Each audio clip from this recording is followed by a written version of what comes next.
Antes do fim, eu quero ainda observar com você o versículo 5 agora, mais uma vez, repetindo juntos. Lembra-te de onde caíste e arrepende-te e pratica as primeiras obras. E pratica as primeiras obras. Irmãos, quando nós lembramos do que seria, aliás, quando nós buscamos o entendimento do que seriam as primeiras obras, o que é que vem à nossa mente? O que é que se passa pelo nosso coração? As primeiras obras. E eu gostaria de relembrar a você alguns princípios destas primeiras obras que nós devemos praticar. Agora que eu já me arrependi, agora que eu já restabeleci a minha comunhão, quais são os passos que eu devo dar e eu saber que eu estou praticando as obras iniciais, aquelas que o Senhor está requerendo de mim? E é claro, nós temos um modelo na Escritura de quais são as primeiras obras. Eu tenho ensinado que praticamente todo assunto necessário pode ser encontrado a resposta, a orientação no texto de Gênesis 1, 2 e 3.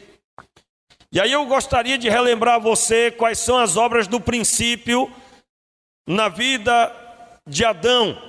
Adão, ele tinha o entendimento de que o Senhor era o seu Criador. Obrigado. O Senhor é que o criou. Quais são as primeiras obras? Adão foi constituído do pó da terra. Quando ele nasceu, a primeira pessoa que ele viu foi quem? O Senhor. Foi o Senhor que ele conheceu. E quando nós olhamos para aquilo que é requerido depois, Deus constitui o homem e a mulher, e no capítulo 1, no versículo 27 e 28, você encontra o Senhor dando a eles as diretrizes do que eles deveriam fazer. O Senhor diz lá na Escritura, abra aí o texto, Gênesis 1, especificamente o verso 27, o verso 28, aliás. Deus os abençoou e lhes disse: frutificai e multiplicai-vos, enchei a terra, sujeitai-a, dominai sobre os peixes do mar, sobre todas as aves dos céus e sobre todos os animais que se arrastam sobre a terra.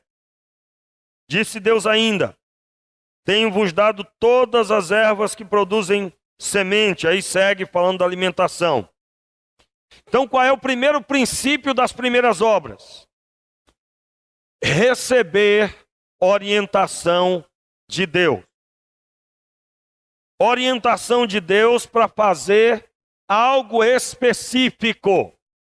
Veja bem, irmãos. Biblicamente, não há um servo de Deus que não tenha na Escritura claramente a obra que vai fazer. Ele pode naquele momento não estar sabendo, mas Deus tem uma obra específica. Ele pode não ter o conhecimento total ainda, mas Deus tem uma obra definida para ele. Em toda a Bíblia, pode buscar, você vai encontrar isso aí claramente. Moisés veio saber já com 40 anos, ele já tinha, aliás, quando ele foi chamado, já tinha aproximadamente 80, ao que nós podemos perceber na Escritura e também por outros fatores de estudo. Ele veio ouvir a voz de Deus, mas Deus já sabia desde o começo que tudo seria na vida dele. Então quem é que não sabe? Só eu. Se eu não sei, eu vou buscar a Deus para saber definidamente. Então Adão e Eva ouviram claramente qual era a ordem de Deus. Adão cumpriu essa ordem, irmãos? Cumpriu. Gênesis 2, aí a partir do verso 18, ele começa a pôr nome dos animais. Então ele estava fazendo aquilo por quê? Porque Deus disse que ele deveria dominar sobre todos os animais. E esse domínio incluía, inclusive, pôr o nome. Então, quais são as primeiras obras que Deus quer restaurar na sua vida? Você precisa ter a voz de Deus na sua vida declarando para você o que você vai fazer. Normalmente, quem caiu já não tem mais a voz, já não tem a clareza da vontade de Deus. Se você declara que você está na voz de Deus, está ouvindo a voz de Deus, muito bem, aquilo que Deus tem falado para você fazer, você está fazendo? Eu quero lembrar aqui, irmãos, que esse texto mostra Adão e Eva sem pecado. E isso é modelo de Deus para nós. Eles não estavam em pecado, eles tinham o quê? Já citei aqui a primeira característica das primeiras obras. Comunhão com Deus, ouvir a voz de Deus. Você nasceu de novo, então agora você ouve a voz de Deus. Pastor, não sei nem o que é isso, então você tem até que questionar, você nasceu de novo, filho. Tem que questionar.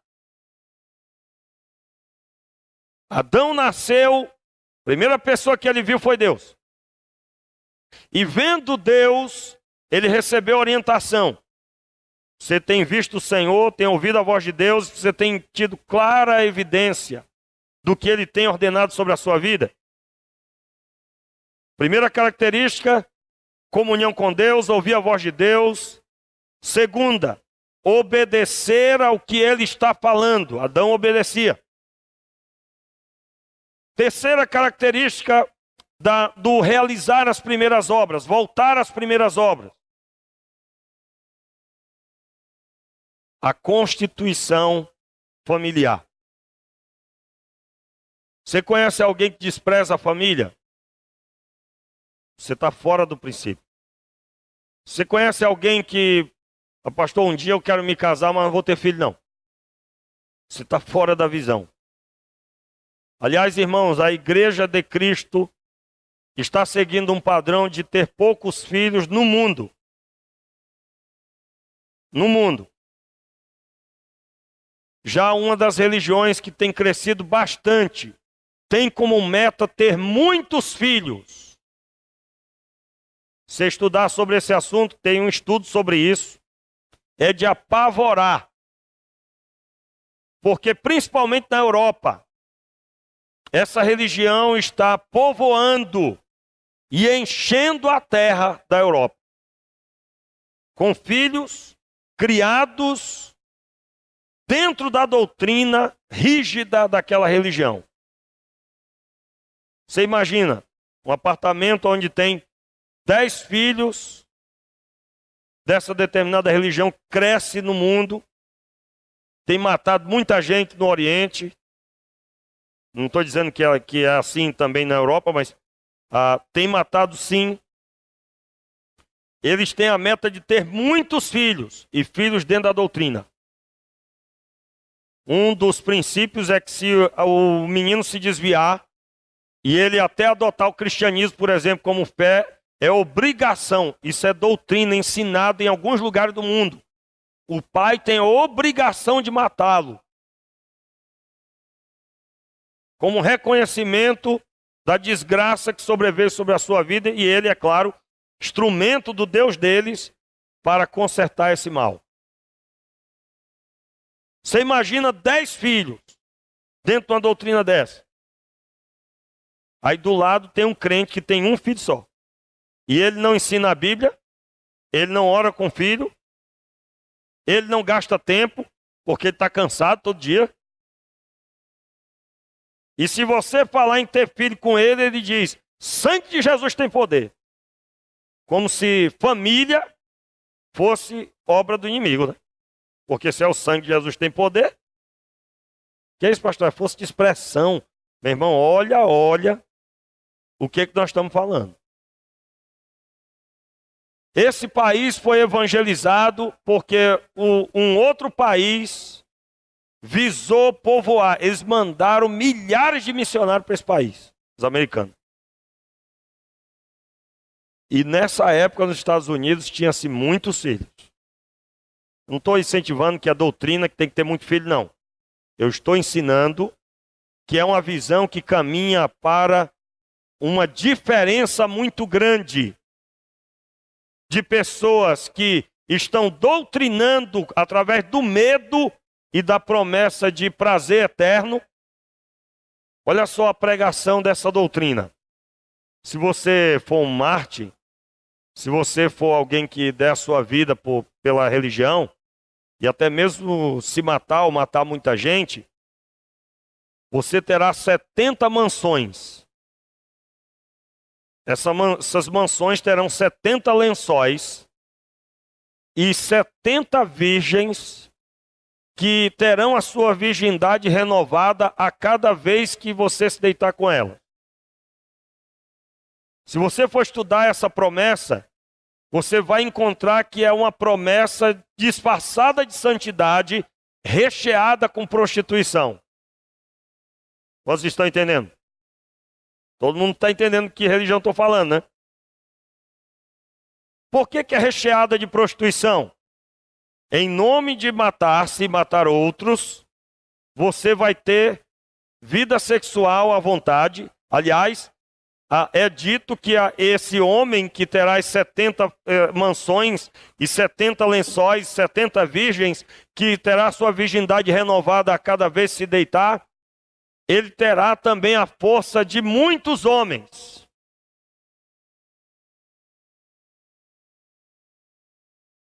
Olha a proposta.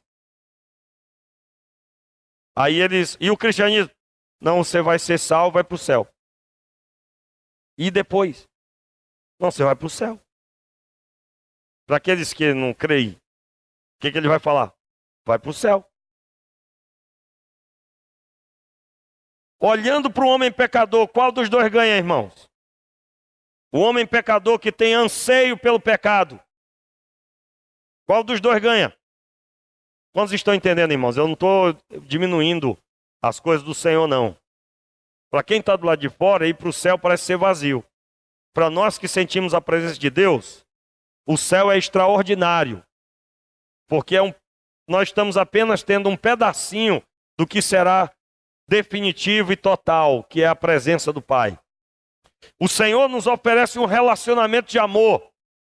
A promessa para quem morre e recebe benefício, galardão, é prostituição disfarçada de santidade. Riqueza, amor à riqueza disfarçado de benefício. Porque olha só, 70 mansões. Isso significa que muita gente vai querer se matar para ter isso. E enquanto isso está acontecendo, as igrejas, as famílias, você pergunta onde é que é o texto de... Vou forçar uma barra aqui agora, tá, irmãos? Você pergunta onde é que é o texto de Gênesis, está arriscado o pai de família procurar no Novo Testamento. Isso aconteceu, irmãos. Eu tinha acabado de chegar aqui. Aí eu estava dando estudo bíblico ali numa sala de novos membros. E aí tinha uma pessoa lá. Essa pessoa, antiga na fé, eu pedi, você pode abrir o texto de Éfeso. A pessoa estava no Antigo Testamento procurando e não encontrava. Eu digo, bem, eu acho que não sabe ler. Claro que pode ser, né? Mas sabia ler muito bem, irmãos. Aí eu digo, não, eu acho que é novo na fé. Não, tinha já uns 7 anos. Aí eu parei por aí, porque já, né? Vai ensinar o filho, irmãos, vai? Esse vai ensinar o filho? Vai? Não vai. E aí na escola vai se sentar do lado do filho de alguém dessa religião. Vai saber lidar com a Bíblia? Vai saber o que é o quê? Não vai saber. Então eu abri um parênteses aqui para falar para você que nós temos que trabalhar muito. Nós temos que orar bastante, principalmente injetar na vida dos filhos. Principalmente.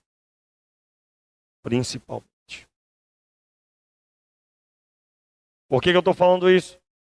Porque o assunto aqui é que as primeiras obras é o amor à família.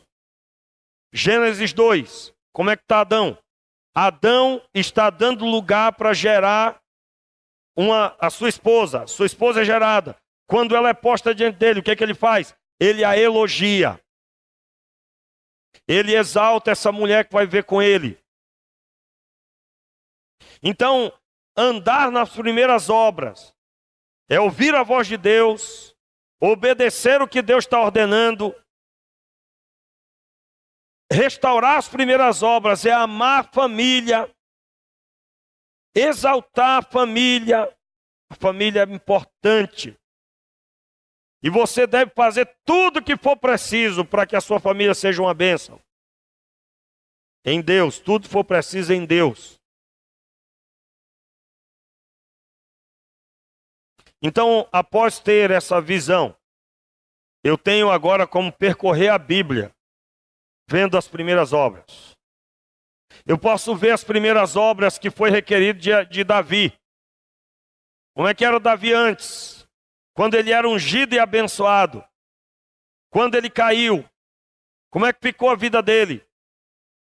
E nos Salmos ele volta às primeiras obras, irmãos. Você vê claramente isso. Ainda que as consequências não saíram de sob suas costas. Mas o coração retornou. Renova em mim o espírito reto. Dai-me alegria na tua salvação.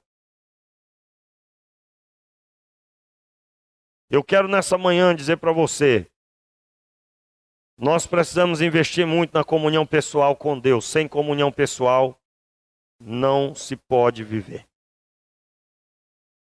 Se você saberia agora, hoje pela manhã, se alguém perguntasse para você, o que você tem a dizer sobre o casamento entre pessoas do mesmo sexo? Aí você não concorda e você tem toda uma orientação para dar. Maravilha.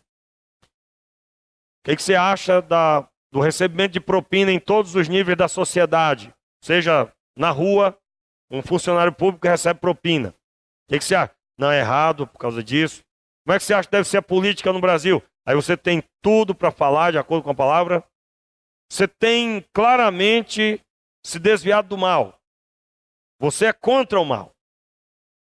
Como deve ser a conduta de um crente? Aí você segue lá uma conduta. Você tem toda a orientação. Como deve ser um líder? Aí você tem lá, como a igreja de Éfeso tinha. Mas o prazer na comunhão com Deus e obedecê-lo, que é as primeiras coisas que ele vai nos cobrar. Você já deixou? Você tem ainda? Se você não tem, eu quero convidar você a orar e jejuar, para que seja restaurada isso. Eu já tive, irmãos, inúmeras vezes, no decorrer do tempo, momentos que se eu não orasse e jejuasse, eu teria morrido na fé. Eu já tive não poucas vezes. Eu já passei prova que durou anos. Prova. Irmãos, eu já disse aqui, já passei prova que eu perdi as contas do tempo. Quando acabou a prova, eu digo, já? Por quê? Porque uma das coisas que eu aprendi passando prova, eu não vou contar os dias.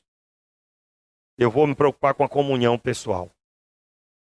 E com isso eu estava sempre firme no propósito. E nada me tirava do propósito.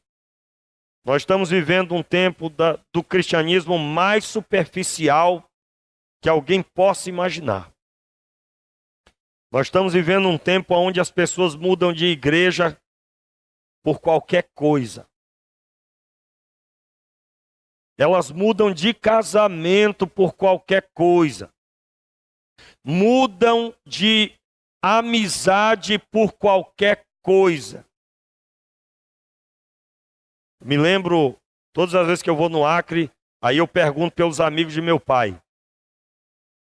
Irmãos, são amigos dele, alguns são amigos do tempo que ele tinha se casado, assim que se casou, e veio para a cidade. Meu pai morava na roça. Amigos de muito tempo, amigos. Eu cresci, já eram amigos há muito tempo. Nós vivemos num tempo onde as pessoas têm amigos rotativos. E não se preocupe com isso. Ah, tem tanta gente aí, para que eu vou me preocupar? Mas isso demonstra a estrutura que você tem. Isso demonstra se você é leal ou não. Se você tem lealdade ou não. Isso demonstra muita coisa sobre a sua vida. Isso vai refletir na sua vida com Deus. Porque as pessoas que não prezam pelas amizades, pelo respeito aos outros, é isso que eu quero dizer, pelo o respeito se fulano está bem ou não, se Beltrano vai bem ou não, se está vivo ou não, se a família vai bem ou não. Morreu o pai, morreu a mãe, e a pessoa fica lá de longe, nem um telefonema dá. Que amizade é essa? Que é isso? Eu cresci num tempo, na minha casa, quando alguém na família morria, irmãos, eu não podia jogar bola durante alguns dias. Alguém aqui lembra disso, irmãos? Só lá no Acre, não é possível. Não é possível, irmão. Você não podia. Aliás, tinha dia que a gente aprontava lá e meu pai dizia, vocês não vão ver a cor do cinturão só porque hoje... Aí nessa hora eu agradecia, criança, né? Agradecia. Tinha um cinturão vermelho, irmão, lá pendurado. Aqui, isso aqui é de vocês, se vocês aprontarem. Irmãos, e de vez em quando aquele cinturão se ouviu o estalo. Se ouviu o estalo dele. Hoje em dia, só se foi em pesadelo. Porque é um pesadelo o pai corrigir. Hoje em dia. Nós precisamos valorizar a comunhão pessoal. Fique de pé no seu lugar. Vamos orar. Eu gostaria que hoje você fizesse diferente, se você não faz. Separe um momento para oração hoje à tarde. Separe um momento a sós com Deus. Busque incessantemente. Irmãos, nesses meus períodos de luta, às vezes eu começo a orar hoje por algo que eu só vou ver o resultado uma semana depois de oração. Estou falando da minha comunhão pessoal. Eu estou falando de você ter vontade de ouvir a voz de Deus. Você ter prazer na voz do Senhor. Ore incessantemente por isso. Feche os olhos. Meu Pai, diante de Ti, nós te pedimos, Senhor, que o Senhor restabeleça os nossos olhos abertos, contemplando o Senhor como Adão contemplava. Pai, nós te pedimos, restabelece o ouvir a Tua voz e fazermos a Tua vontade. Restabelece, Senhor, o amor à família.